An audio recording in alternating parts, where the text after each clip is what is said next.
I believe that what makes you beautiful makes you powerful. This episode, we're thrilled to welcome Anastasia Soare, who is the founder and CEO of the incredible brand Anastasia Beverly Hills, which I'm sure many of you will have heard of. Anastasia is a pioneer in the beauty world, and she has really carved out, quite literally, her own niche within the industry, harnessing her technique with brow shaping. This is the making of Anastasia Soare.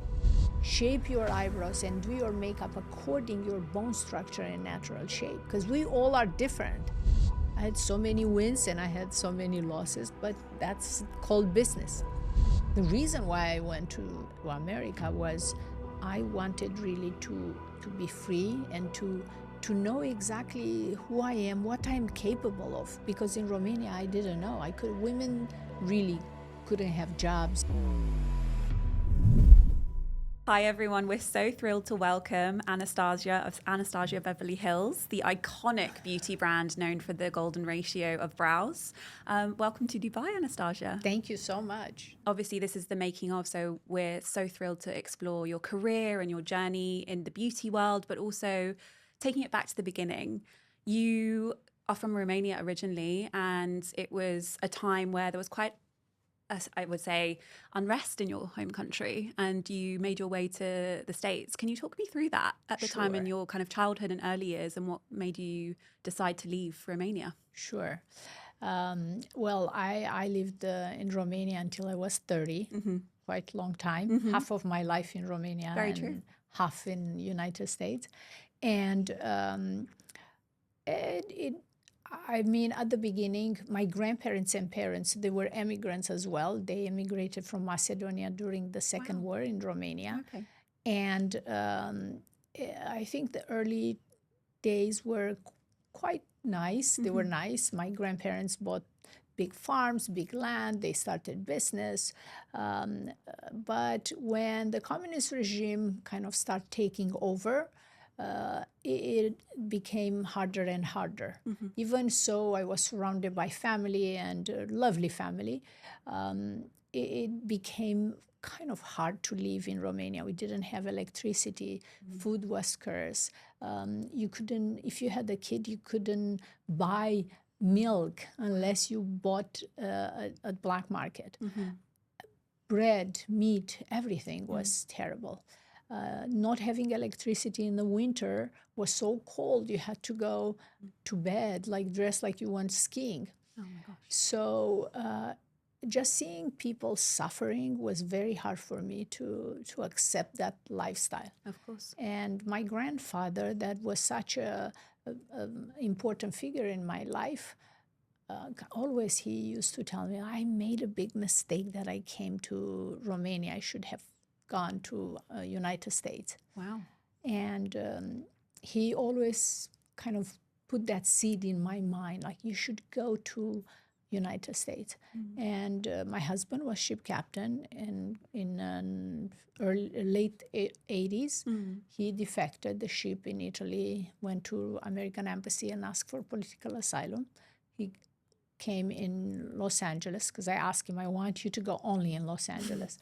We had only four bootleg tape, the VCR was, and we watched those movies over and over, and was Beverly Hills Cops, Pretty Woman, love that one. The Color Purple, yes, and Chinatown. So we used to, I was dreaming of Los Angeles, Beverly Hills. Wow. So I asked my husband, if you go to America, ask only for Los Angeles. So I waited over 2 years to get my passport because I got the green card immediately through my husband. But the Romanian government will not allow me to leave. So I had to wait over 2 years.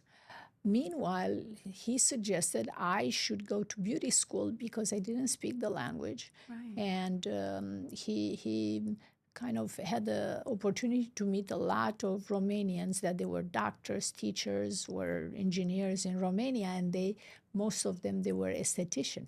Wow. Yes. Interesting. So the beauty world at that time was kind of filled with Eastern Bloc women. in the Yeah. beauty, yes. And I went there. I went to beauty school not even thinking that I will ever work in that field. But when I arrived, I realized that I really had a problem because I didn't speak the language. I didn't realize when I was in Romania that that would be such a huge impediment for me. Of course. So I started working in a store as an esthetician in a salon. And I bought a disposable camera, believe it or not. We didn't have in Romania a disposable camera. And I realized that I look surprised in the pictures. And the reason why I looked surprised was like that aha moment, remembering my art teacher talking about how important eyebrow, if you want to draw a portrait and you want to change an emotion, you change the eyebrow shape. So we studied the Leonardo da Vinci theory on using the golden ratio in all his art. And I thought, wow, this is interesting. It's my eyebrow that makes me look surprised. So I started going to the library to figure out what would be my perfect eyebrow shape according to my bone structure and natural eyebrow using the golden ratio. So I fixed my eyebrows. I started going back to work, and every client used to say, wow, you look rested. You look different. What is different about you? Did you cut your hair or what? They didn't know that it was eyebrows. And I start asking them if they want, of course, telling them that it's the eyebrows. And I start doing eyebrows as well. Incredible. Facial and body waxing. And I really thought that eyebrow is such an incredible thing. I went to the owner and suggested we should do eyebrow service. But at that time, it wasn't considered a service that you could charge for. Right. So it didn't make financial sense for them. So they didn't want me to do it. But I really believed in this eyebrow. I thought that science is combined with beauty, because everything that I learned in art school and technical design, it made sense to me that never anyone talked about beauty and makeup in that way, to combine the science with beauty, because the human eye is encoded to recognize balance and proportion. When you achieve the perfect eyebrow shape for your face, you create a harmony with your feature that somebody will perceive as beautiful. So, and it's not only eyebrow, it's the makeup as well, the contouring, the eyeshadow, and everything else. So it's almost like you're combining a little bit of science and maths for proportion, to beauty and art, right? Because, it's combining all of them together. Yes, because I used to ask my daughter, I don't think people ever talk about why we use makeup. And my theory is that we use makeup to create this illusion of perfect balance and proportion with our feature. Like, let's say my nose is wide and I want to make my nose a little slim.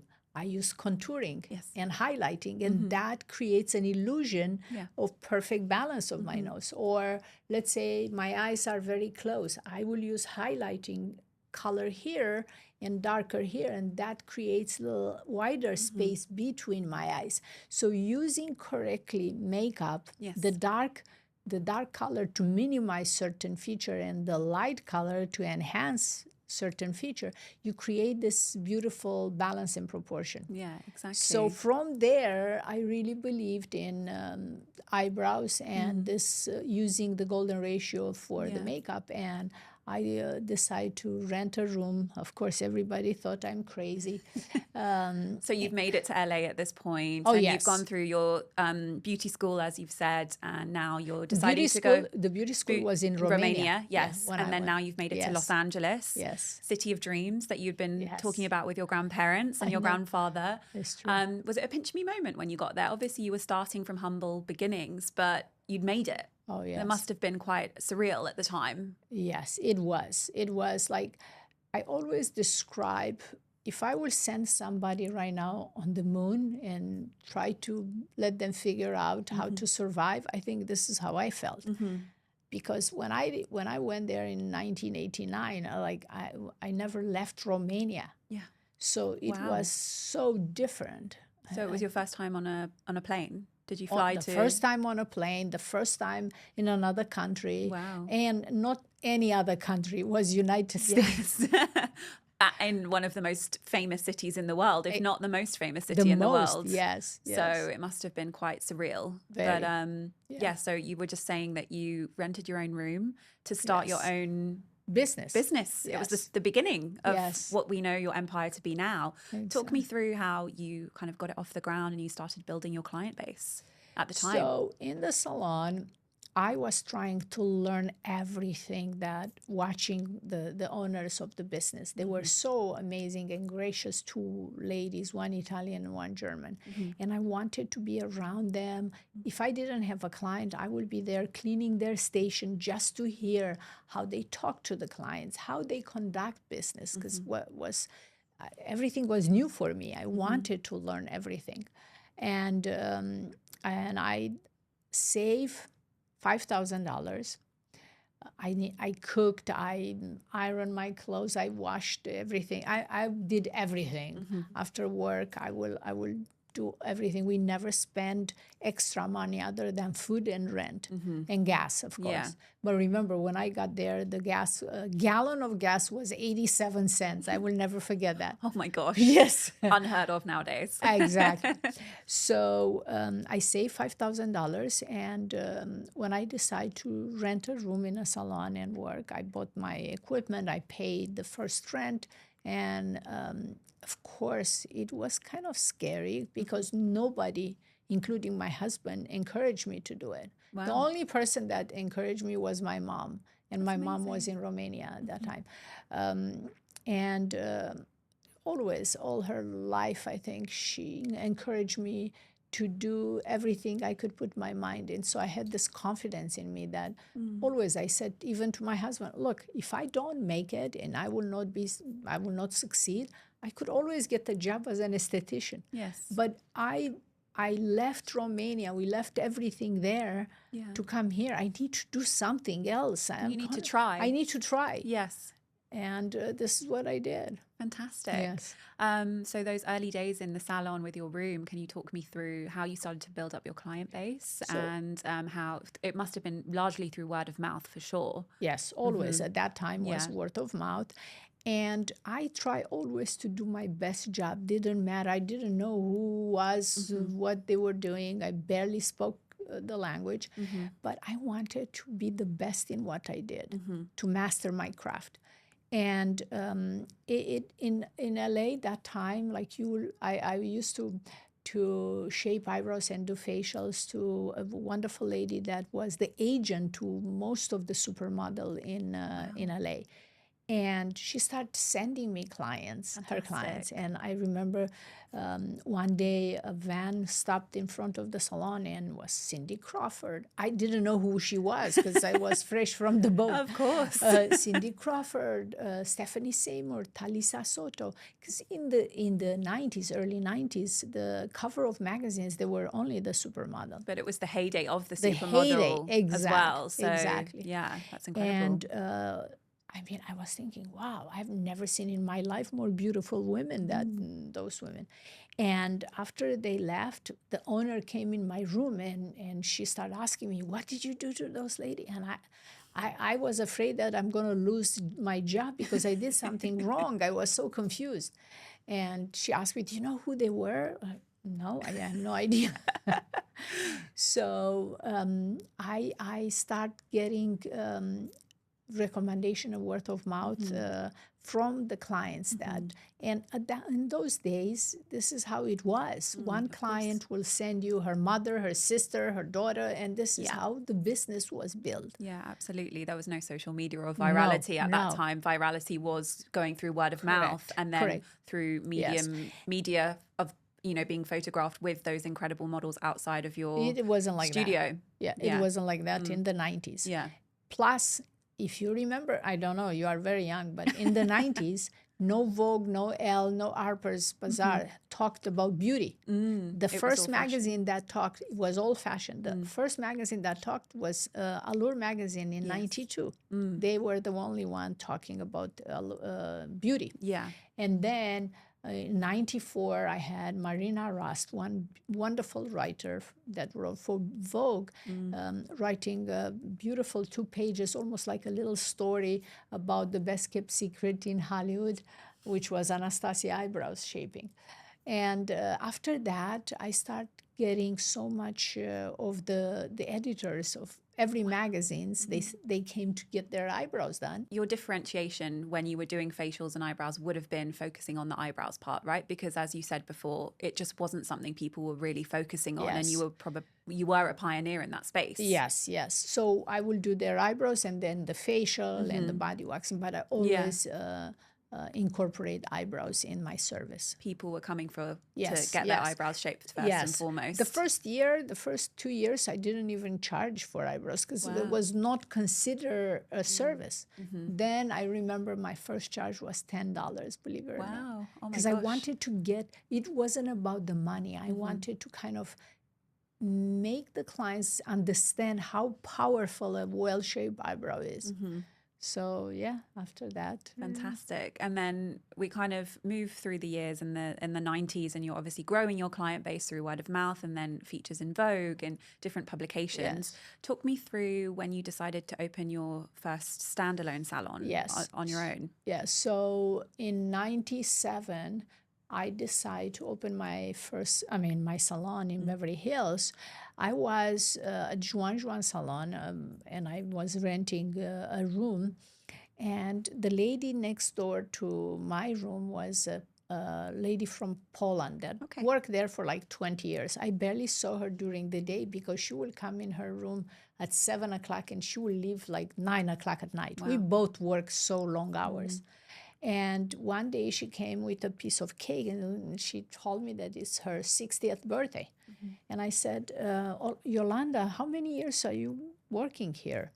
She's like, I'm working here for 20 years. And I thought to myself, I was 40 years old. No, less maybe.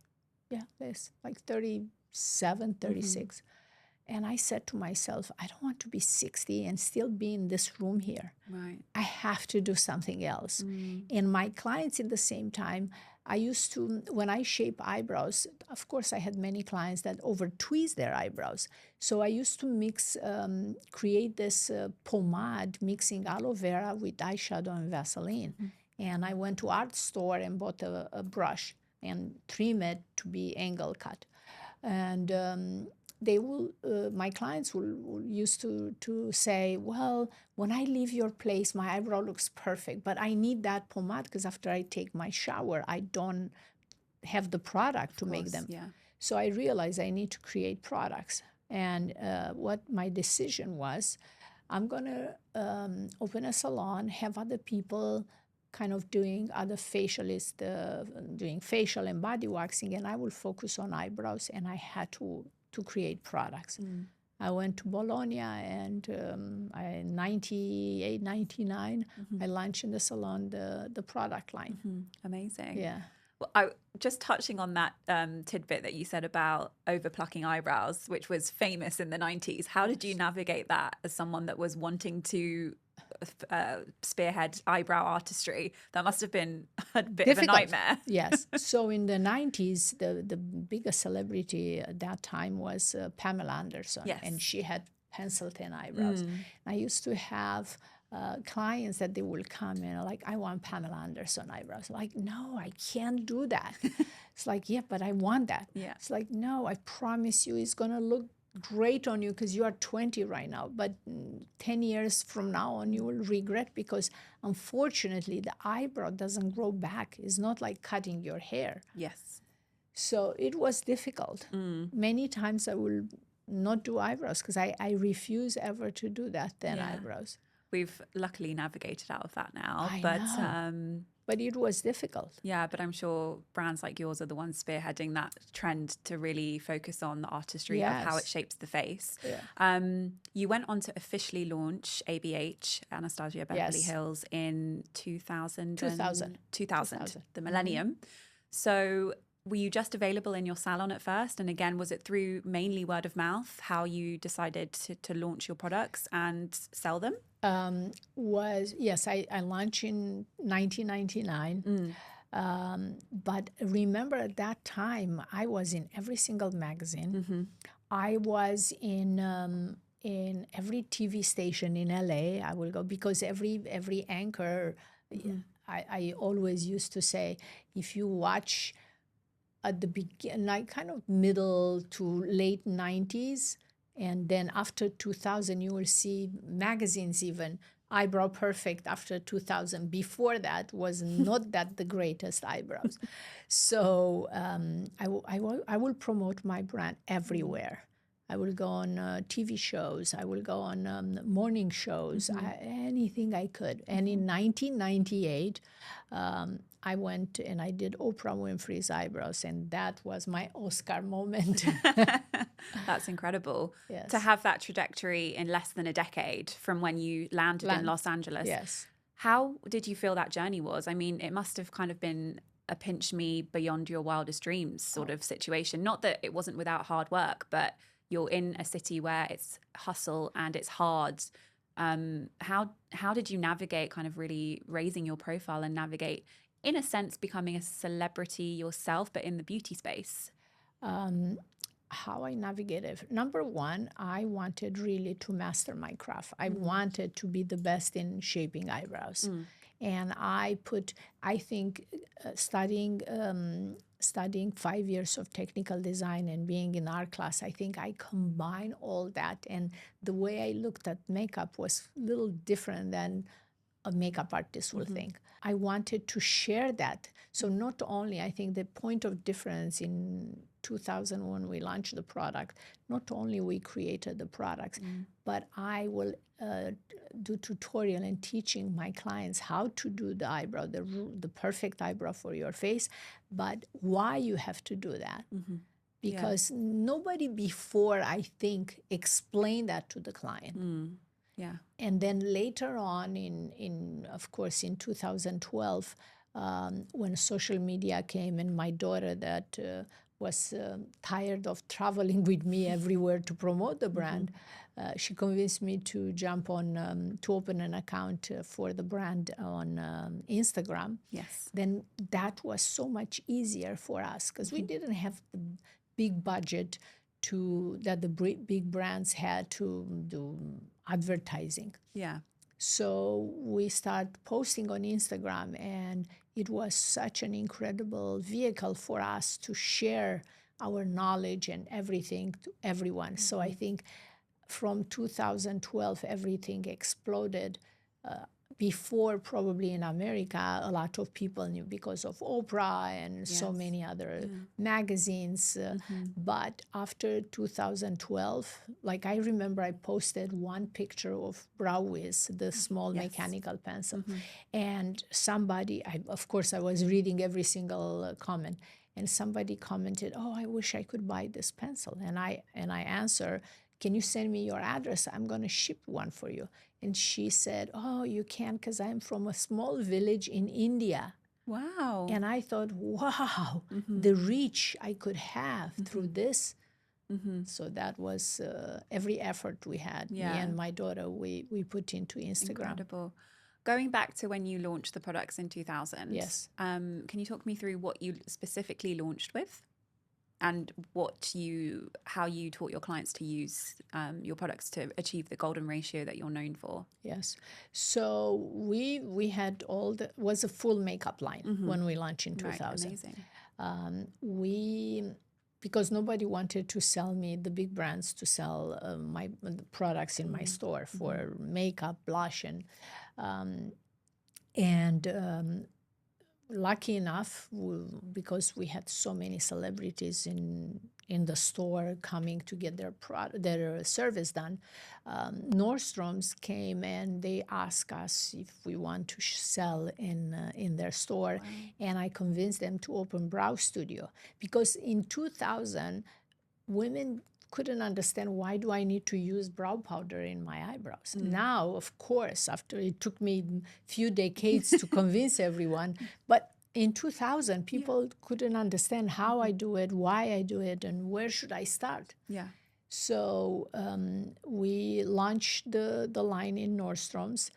with the brow studio, esthetician that used to charge for the eyebrows and they used to pay for themselves. But the makeup, I didn't know I have to hire a makeup artist. So we didn't have the money for that. So we pulled the makeup and we kept only eyebrow products. Okay. And we relaunched the makeup in 2014. My daughter really came and she 14 years later. 14 years After later. initial idea. Yes. Wow. Okay.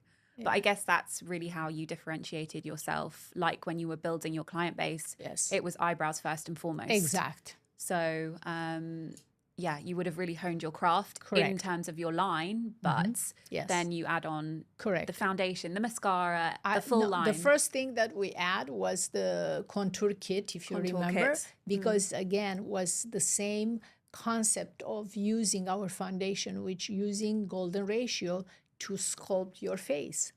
First eyebrows, then you contour and highlight, and then eyeshadow and everything else. That was really the time of like YouTube full glam. Correct. Full kind of contouring Exact. era. So it Exact. really would have been on the nose at the time. Totally, yes. I mean, the beauty industry on YouTube, that was really a game changer. I was a huge follower at the time of, you know, YouTube, and I was more of a YouTube person, to be honest. And that's how I got to know your products personally. Yes. How did that change the face of your brand and the face of beauty in general? You were obviously an OG beauty person from navigating through the era of the 90s, supermodels, magazines, and then we saw a huge shift in media. Correct. How did you navigate that as a person in beauty and a founder and an entrepreneur?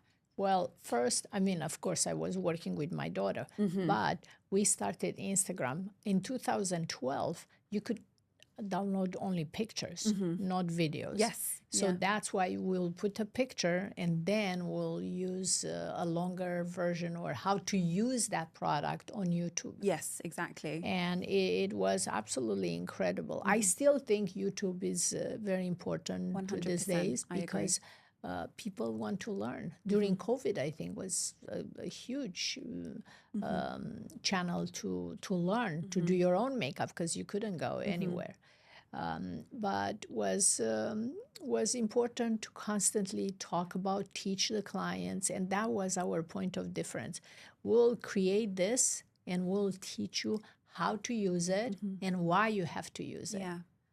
And also it gives that relatability and a personable touch to a brand. Yes. You get to know you as the founder, Correct. and obviously your daughter has been involved from day one as well. So they have that kind of personal touch, and that's always with influencing and content creation, that's really made beauty in general more accessible to people. Yes. And I think what's important, people, even to these days, they want to learn from the expert.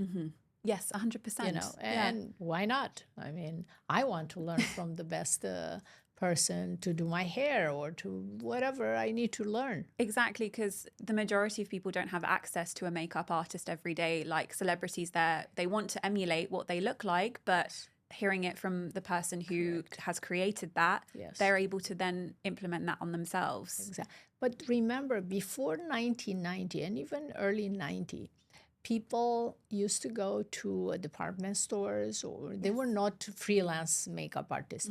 They used to go to a department store and they will get their makeup for an event, for a wedding, a special party. With social media, everybody learned how to do their own makeup. I could do my makeup every day because I want to look perfect every single day. Yes. I don't want to look perfect only for a wedding or a special event. Yeah, exactly. So this is what I think the social media created, and YouTube Yes, exactly. was like a school for everyone. And I could do daytime makeup and I could do evening makeup because I learned watching that. So I think every consumer could speak to that. Yeah, and it was at this time when you were on social media, you were really expanding to a full makeup line. Correct. So as you mentioned, you launched with the contour and like shaping the face. Yes. When did you expand more so into just a full makeup line? Eyeshadow, foundation, everything like that? In 2014. In 2014. Yes. And how did that change the brand for you as well?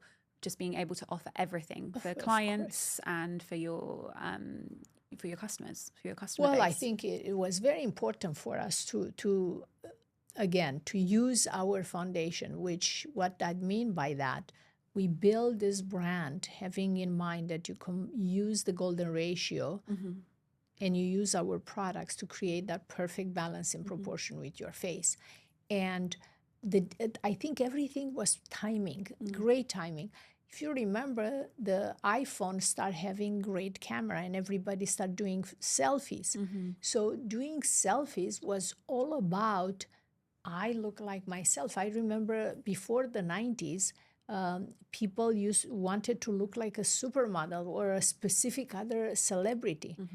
Now with the selfie era, and I think with our education of you need to shape your eyebrows and do your makeup according your bone structure and natural shape, because we all are different. Yes, of course. So it's hard to look like somebody else that doesn't have the same bone structure like you.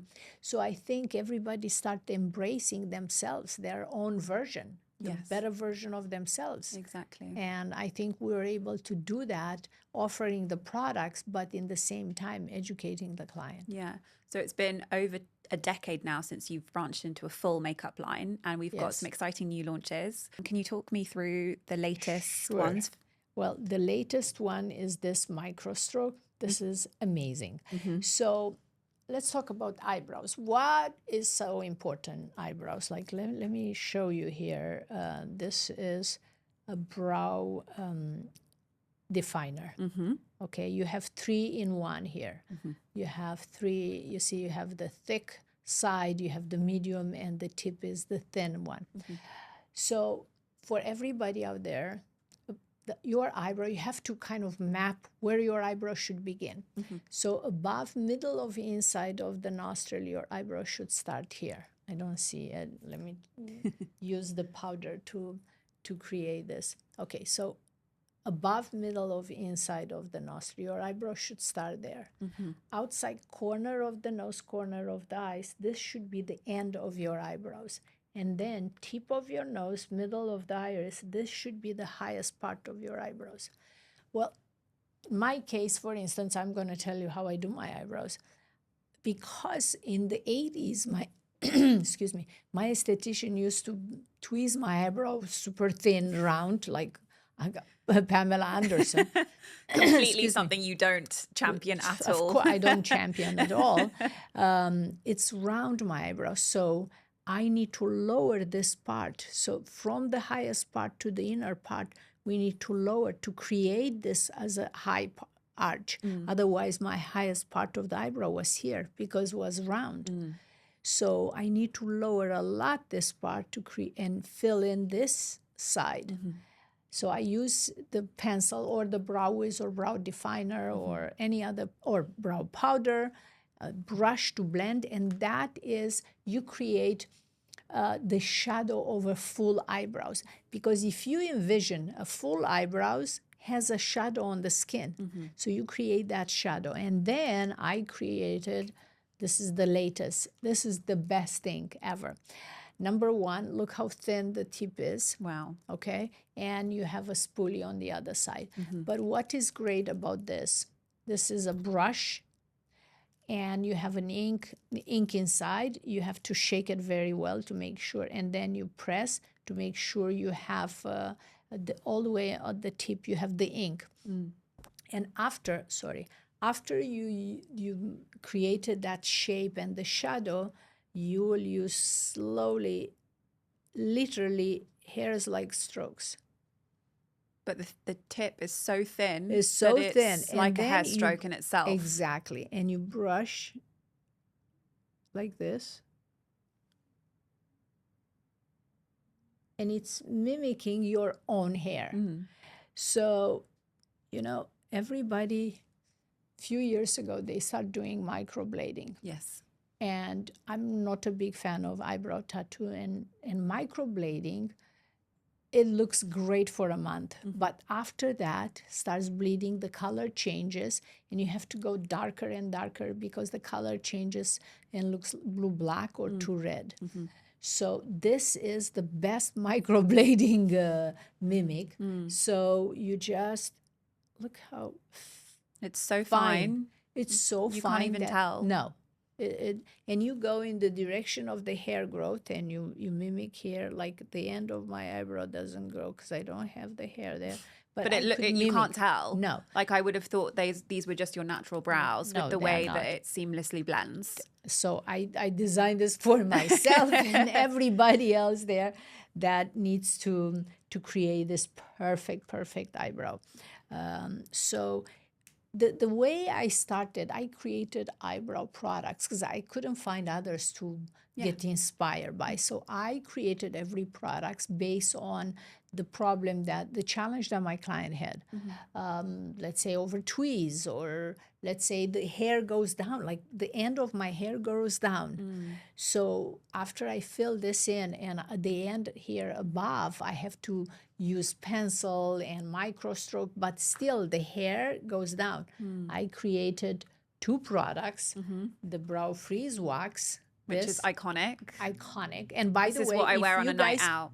if this gets a little white, because when you open in the air, Yes, it put oxidizes. water, Oh, a drop of water, fantastic. and stays fresh. Perfect. And you use, but the trick is to use very little. So take with the spatula or anything, put here a little bit, and again you roll the spoolie and you start brushing on. If you still need more, if it's too shiny the eyebrow, then you use too much product. And less is more, is less what you're is saying. more, yes. And I like to use this with the powder, because when you use a brush with the powder, and the brow freeze is going to grab the powder, and you could create hairs like strokes. It's a great combination here. And after I finish with the brow micro stroke and everything else, I use the brow freeze gel. This is lacks completely, freezes your eyebrows, but is a product that you use at the end of your makeup. You use your loose powder, everything, because if you use loose powder on top of this, you will see the small white particle of the powder. It's almost like a setting spray, but for your eyebrows. Yes, yeah? But this is, once you use this, and you have to clean very well the brush, you use it without touching the skin. You need just the hair. And after 20 seconds, you take a brush and you just hold it like this. Once it dries, it doesn't move. Yeah. Obviously, you started with in the mind of brows first is what frames the face. But you've expanded, as you've just shown us, into so many products for brows. Was the goal to be able to diversify it in terms of having something on offer for everyone? Because everyone has a different type of brow, right? So someone may be more inclined to use the powder, someone be more inclined to use the pencil. Was that the goal behind it? Absolutely. There are clients that they like the powder. I have clients that they like the pomade, because if you live in a humid climate, and if your skin is oily, first, you need to clean the eyebrows. If you are oily, you clean with some toner and Q-tips. But once you use this, after half an hour, this dries and it stays on. This is great as well if you have tattoo and the color changes.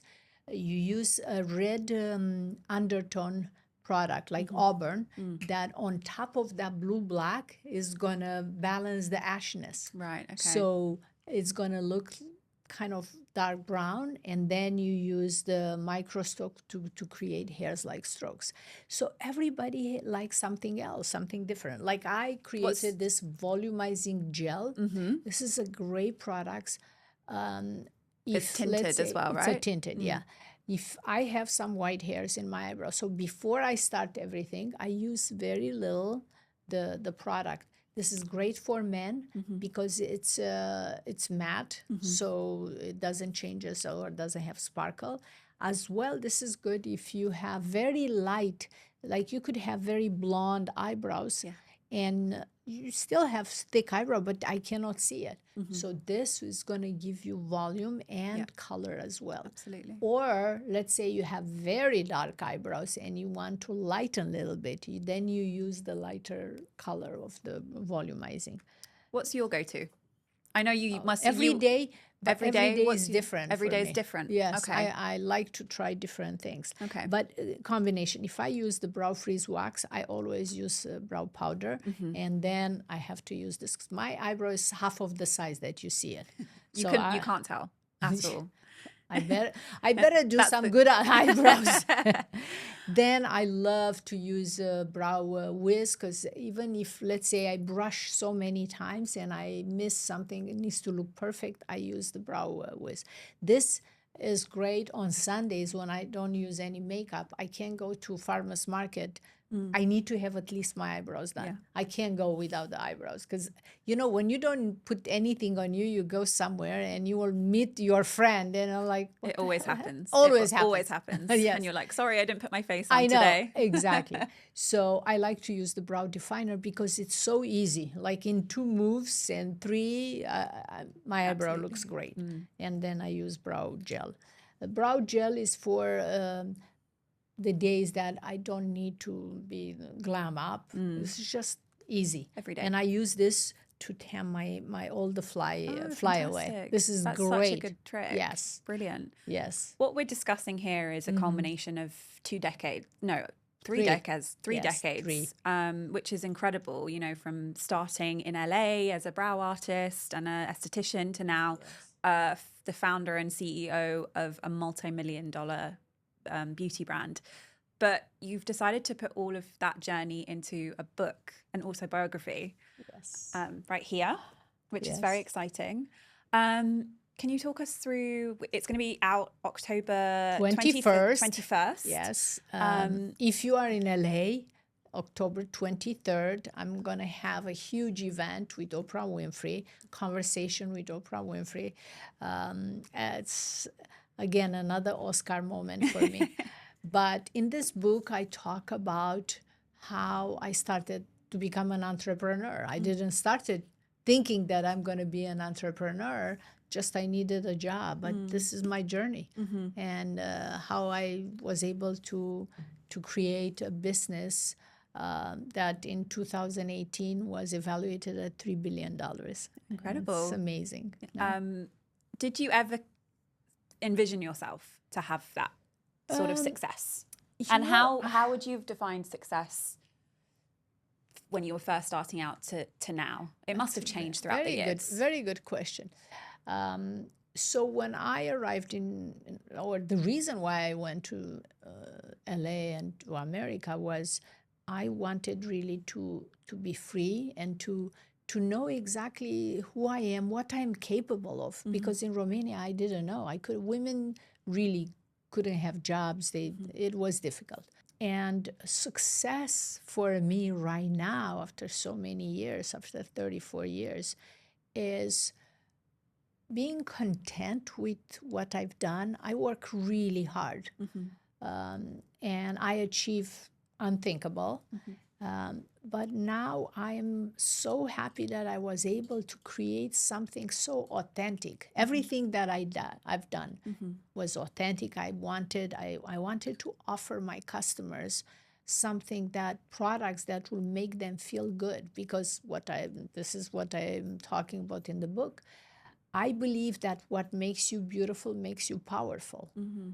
When you feel like, when you have your makeup done, your hair, your clothes, you love it, your high heels, you are unstoppable. Absolutely. So is the confidence that a little part I'm able to give someone, it's very important to me. And as well, success to me is being with the family, working with my daughter, having my mom, my family, people that I worked with, colleagues that helped me to build this, and as well, my clients that I am forever grateful. My celebrity clients that validated my work, but my everyday clients that every 3 weeks they used to support me. Because remember, I had so many days when I would want to give up. It's hard. Business is not easy. Of course. But having my celebrity clients coming every 3 weeks and my clients, they gave me the confidence that whatever I was doing well. Yes, absolutely. So don't give up in a way. It's of an course. unspeakable way of saying, hey, we believe in you. We come here every 3 weeks. You should not give up. I was going to ask you about that. Obviously, we've talked about the incredible success you've had, but no journey is linear, right? No. I talk about this in the book, trust me. Can you share an anecdote with us which perhaps people will relate to about building your business and how it was really difficult at times? Is there any specific memories you have of like, I just really just want to can it all in Yes. right now? So when I rent my room at Juan Salon, I start ordering from a company. I start to order wax and all the supplies. And at the beginning, you could COD checks, and after a while, checks didn't work. They didn't want to accept checks, and they wanted credit card. Well, being new, I didn't have a credit card. In the 90s, banks will not give you a credit card unless you had a credit history. So I went to the bank and they said, I'm sorry, we can't give you because you don't have a credit. Your mother doesn't have a credit. I said, okay, I need to speak with the manager.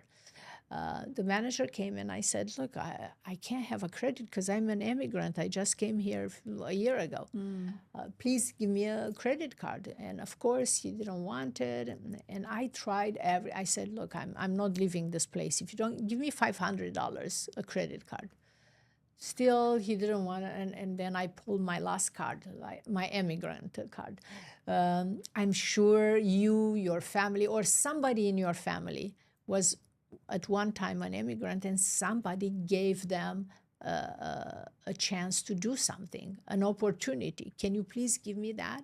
500. And if I don't buy it, and I'm going to leave 500 in my account, and you will see that if you could withdraw from my account, whatever you will do, but give me $500.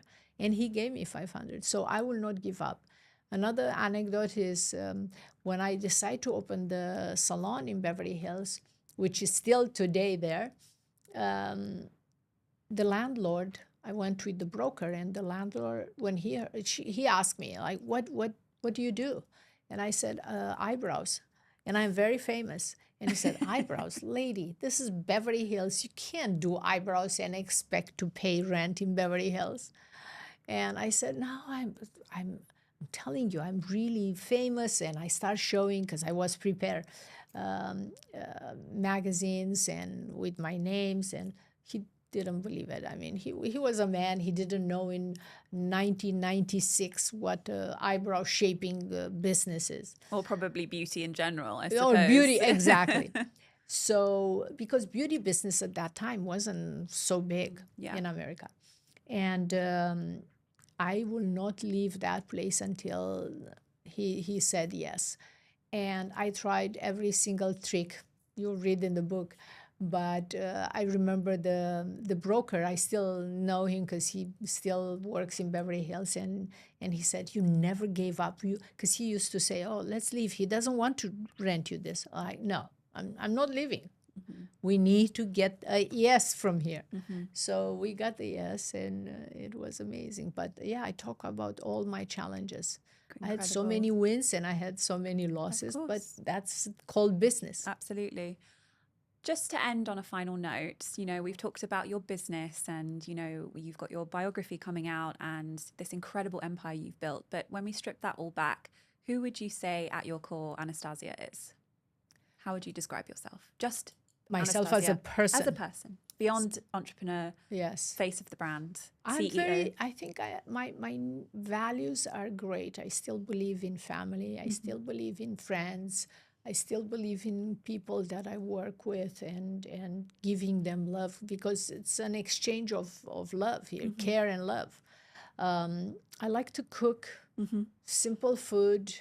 I like to have my daughter, her boyfriend, and friends for dinner. I love to entertain.